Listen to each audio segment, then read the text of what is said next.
Yon, nagbabalik na naman ulit tayo, ano ho? Kung saan ho kayo naroroon ay magandang umaga, magandang tanghali at magandang gabi sa inyong lahat, ano ho? Ay siya, kamusta ho kayo? Sana ho kayo ay ayos lang diyan, ano ho? At sana po ay kayo po ay nag-enjoy doon sa mga na-upload kong mga video, mga adventure, ano ho, nitong mga nakaraang araw, ano? Ay kagigising lang ho namin, ngayon po ay araw ng Biyernes. At malungkot ho, mahal na Reyna. Dahil ihahatid na ho namin sa airport ang aking biyanan, ano? Talaga hong kuan, sobrang lungkot ho ng mahal na Reyna. Bale, ang mangyayari ho, ihahatid ko ho sila sa Edmonton Airport. Tapos magpa-fly po sila from Edmonton papunta hong Vancouver. At mamamasyal ho sila ng kaunti doon sa Vancouver, ano ho? Kasama ho si Utoy. Napakabilis ho ng 6 na buwan, ano? Dumating ang biyanan ko last year ng December. Tapos ano bang date ngayon? June 7, ano ho? Araw ho ng Biyernes, ano? Ayun, nakakulang-kulang 6 na buwan na agad. Dahil ang ginawa ho namin ng mahal na Reyna ay hindi na ho din namin in-extend, ano ho? Dahil ang biyanan ko naman ho ay hindi din pwede magtagal dito. At meron ho silang inaayos sa Pilipinas, ano? Ay gaya po ng sabi ko kanina, ang lungkot ho ng mahal na Reyna. Pero kahit papaano, ano ho, bilang isang anak, ano, nadala dito sa Canada, ano ho, ang kanyang mama, ang aking biyanan, ano ho, naipasyal ho namin, ano, talagang naisama namin sa aming adventure, ano. Noon nga ho nagcamping kami, tuwan-tuwa at first time daw magcamping at napakalamig daw sa umaga, ano. Sabi ko sa biyanan ko, siguro mga after 3 years or after 4 years, babalik naman uli siya dito sa Edmonton, Alberta. Tapos ngayon naman, ang parating ho naman, nanay at tatay ko, siguro mga 6 na buwan lang din. Tapos pag nakapauwi na sila, baka kasama rin kami pag uwi ng Pilipinas, yan. Siyempre matagal na ho kaming hindi ho nakaka-uwi ng Pilipinas, ano.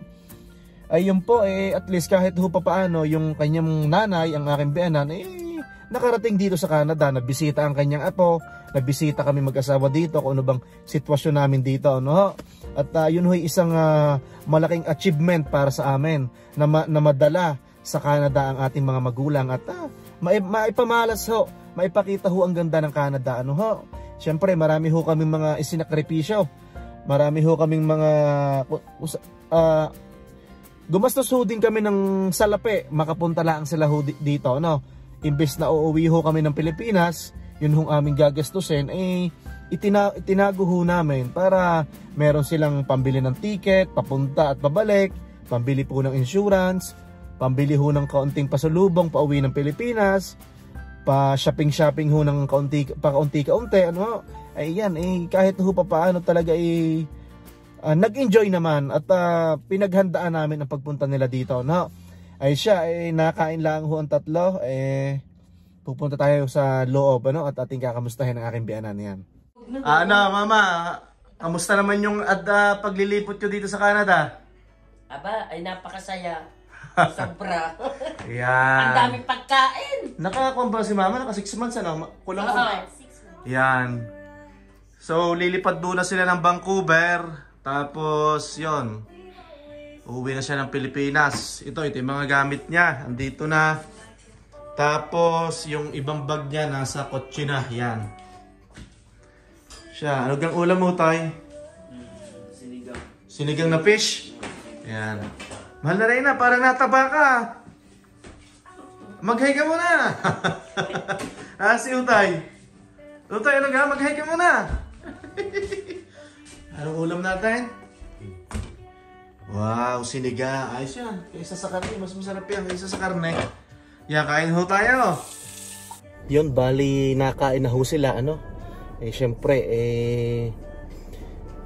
magwi-withdraw ho tayo. At kahit ho pa paano, bibigyan ho natin ang ating biyanan, ano?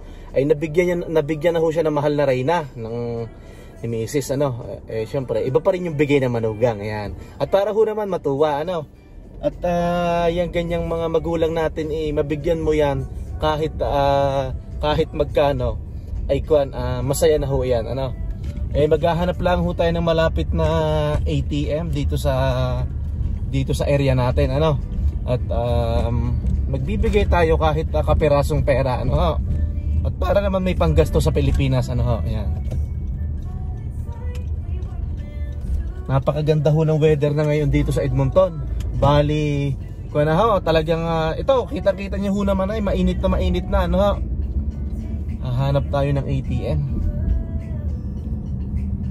Ating bibigyan ng pakimkim at para matuwa, ano. Hindi na ho kami nakapunta ng Ontario, ng Niagara Falls. Yun ho isa sa mga pupuntahan sana namin.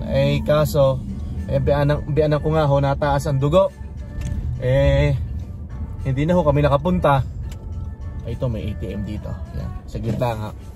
Yun, bali nakapag-withdraw na ho tayo. Ating bibigyan, ano? At para humatuwa, ano ho. Pero syempre maliit lang, ano ho, maliit lang ho. At nabigyan na ho siya ng mahal na reyna. Syempre iba pa rin ho ang bigay ng manugang, ano. Yan. Yun matutuwa na, ano ho, ang ating mga magulang pag nabigyan natin ng maliit na halaga, ano ho, yun ma-appreciate na nila. Ay siya, tawag ho doon, ay maraming salamat ho sa mga nanood ho ng aking 3 vlog na sunod-sunod. Yung 3 upload ko sa YouTube, yung mga adventure namin. Nagpunta kami ng Waterton, tapos nagpunta kami ng Tunnel Mountain, ano ho, sa Rocky Mountain. Tapos ano pa ba, abangan nyo ho yung mga susunod naming adventure, ano ho. Nakapagpabook na po kami. Marami ho tayong mga mga pupuntahan pa, ano po. Ayan, para may bisita pa yata sa bahay hindi.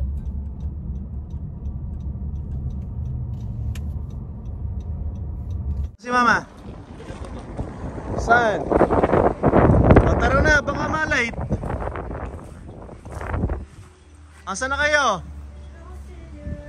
Talagang wala akong ginagawa. Oo nga mama, makuwang kayo dito. Hindi kayo papawisan dito sa Canada. Oo, yung pa rin yung aking 300. Yung pa rin pag-uwi ka ngayon, 300. Oh, ang dami ko naman pera ngayon. Ayan. Babalik naman kayo mga after 3 years siguro. Hindi na nga, kayo nga munang uuwi. Kamusta nyo na lang kami kay Bayaw, kay Mike na. Yo, natakbo na tayo. On the way na ho tayo sa airport.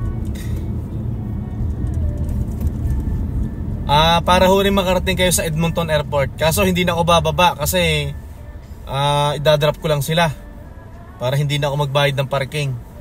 Tsaka dire-diretso na yan pagpasok nyo, check in na, ano. Yan, on the way na ho tayo sa airport. Bilis ng 6 months na. Ang ganda ng weather ngayon.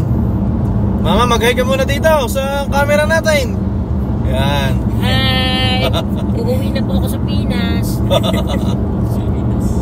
Uuwi na sa Pinas. Ayaw po magpa-extend. Yan. Balik na lang ulit. Tag-ulan ngayon sa Pilipinas, di ba? Hindi. Tag-ulan, ano? Tag-ulan pero mainit pa rin. Tag-ulan pero mainit pa rin. Para ho di makarating kayo doon sa Edmonton, ano? Kaso hindi tayo papasok. Airport. Sa Edmonton Airport pala. Kailang. Pero at least makikita nyo yung mga papunta dito sa Edmonton, yung mga maglalanding sa airport ng Edmonton. At least makikita nyo yung labas, yung dadaanan natin. On the way ho tayo ngayon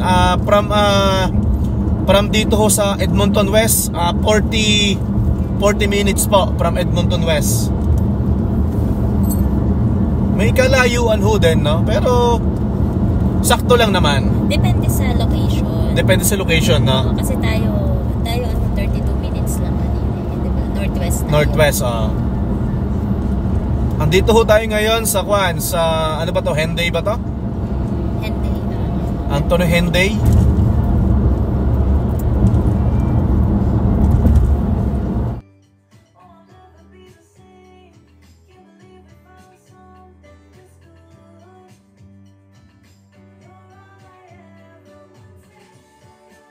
So yon, ito malapit na tayo sa airport. 3 minutes, 2.5 kilometers. Yan. Ito na ho ang mula Edmonton. Papunta po tayo sa Edmonton International Airport. Bakit international to, no? Or baka may mga biyaheng US dito? Pwede siyang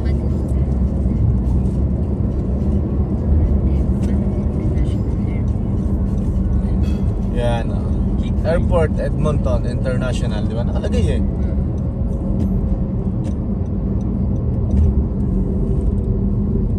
Yan, merong Costco dito sa may airport. Costco. Ledok. Lidok nga ba to? Lidok nga, no? Costco ng Kasi parang may mga subscriber din ako na nanonood eh. Na taga dito sa Ledok. Oo. Hello po sa inyo. Yan. So, diretso pa, no? 3 nights. 3 nights of airport. Oops. Red light. Yan.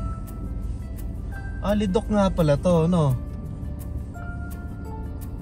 Nung oras na, 7:42, mataas pa rin ang araw. Mahal, baka sipagin ka ha. Walang gawin. Pwede mong diligin yung halaman ko.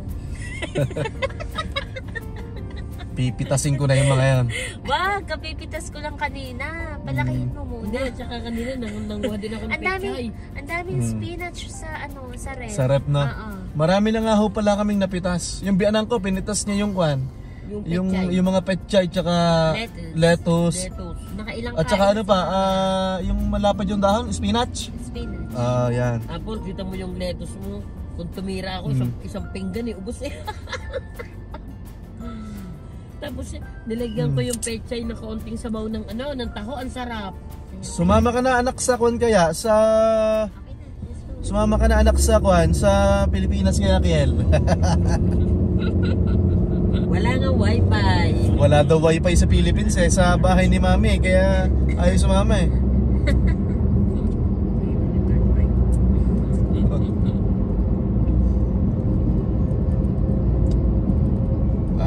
1 minute na lang po, tapos 700 meters, nasa airport na tayo. Stay in the right two lanes. Yan. Ito, so ano tayo, departure?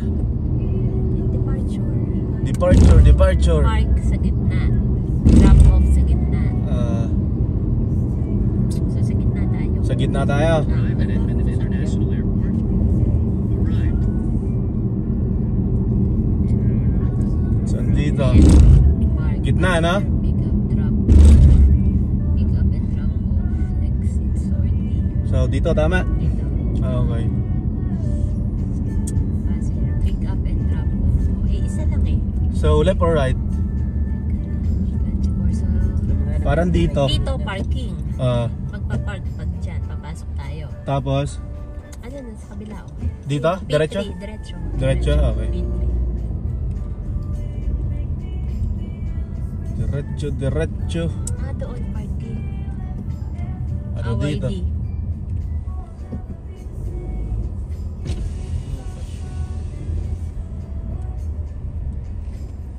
First half hour, 450. Baka magbayad pa ako 450 So dapat doon na lang, no? Doon sa dating sa arrival na lang, mag-elevator na lang kayo, no? Oh, magdabag yung $4.50. Magbabayad ako. Oo, half lating oras.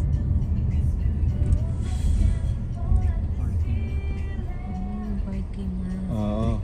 Parking nga to.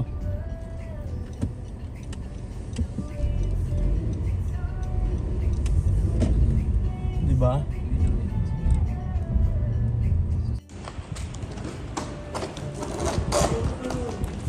Tara na!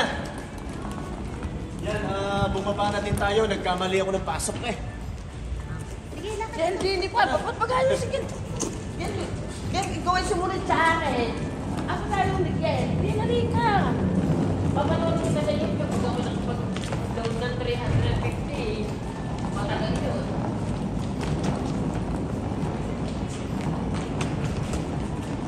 Hindi ba yung apple? Apple dito rin yun? Tama din oh. Para pupuntahan yung mga tao. Dito.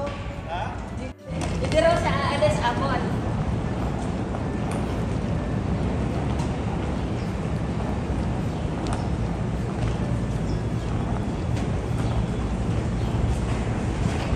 Magbabay ka, mama. Andun pa. Malayo pa pala. Hello.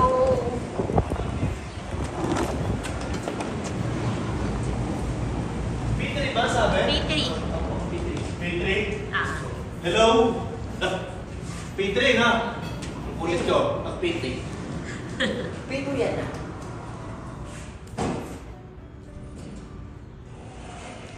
So, P3.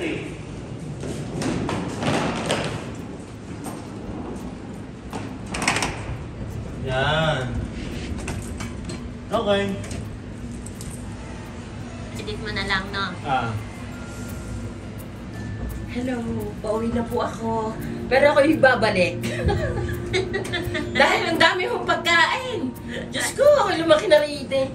Ang laki ko. Anak, kasama ka na kay mama, kay mami. Danakiel. P3 na to. P3 na? Oh, P3. Ito mabuti.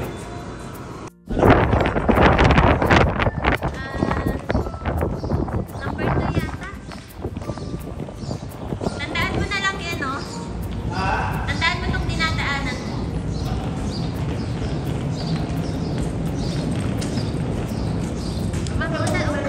Dapat magkukuha rin ako doon, ha? Ah.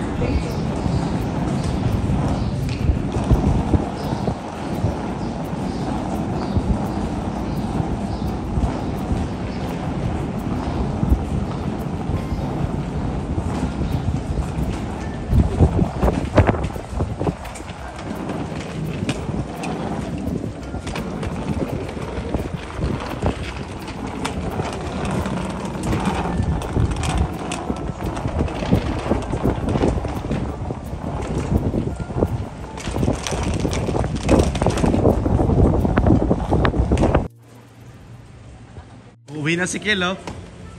Paul, hindi alam ni Kiel. Uwi na si Kiel. Walang kaalam-alam si Kiel. Kasama pala si Kiel sa Pinas pag-uwi.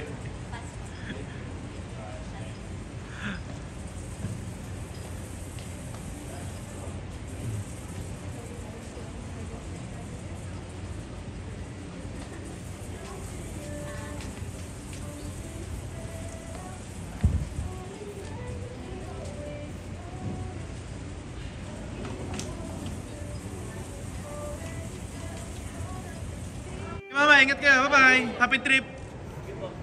Kiel, ko na bahala kay mama, ha? Sige. Oh, sige. Bye-bye. See you. Ha? Huwag na. Uwi na ako. Bye-bye. Happy trip.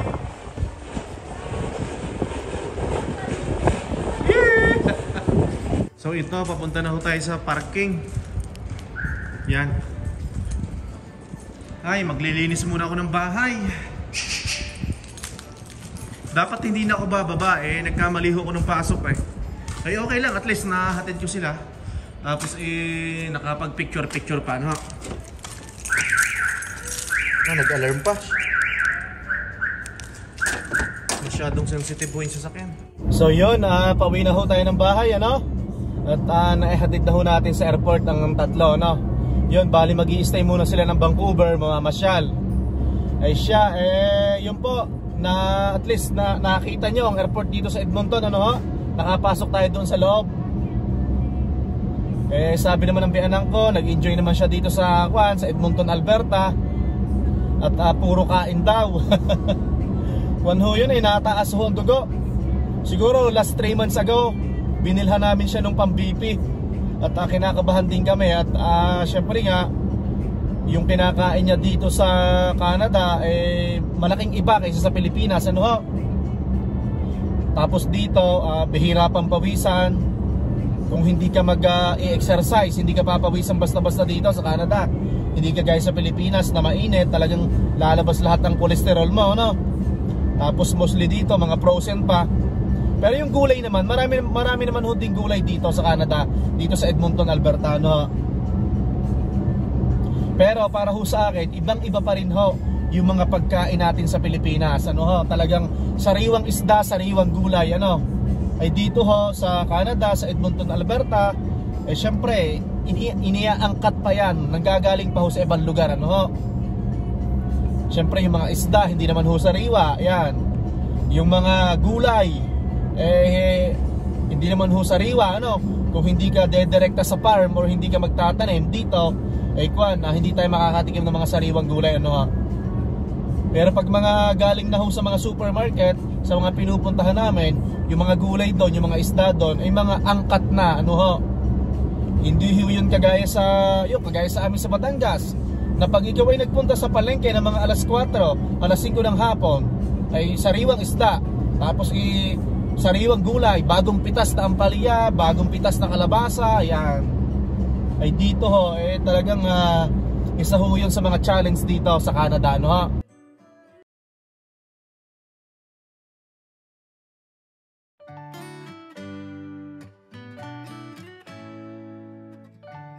Yon, andito na ho tayo sa bahay, ano? Ay siya ay maraming salamat ho sa pagsubaybay ng aming munting channel sa YouTube, ang Limweco Farm in Canada, ano ho?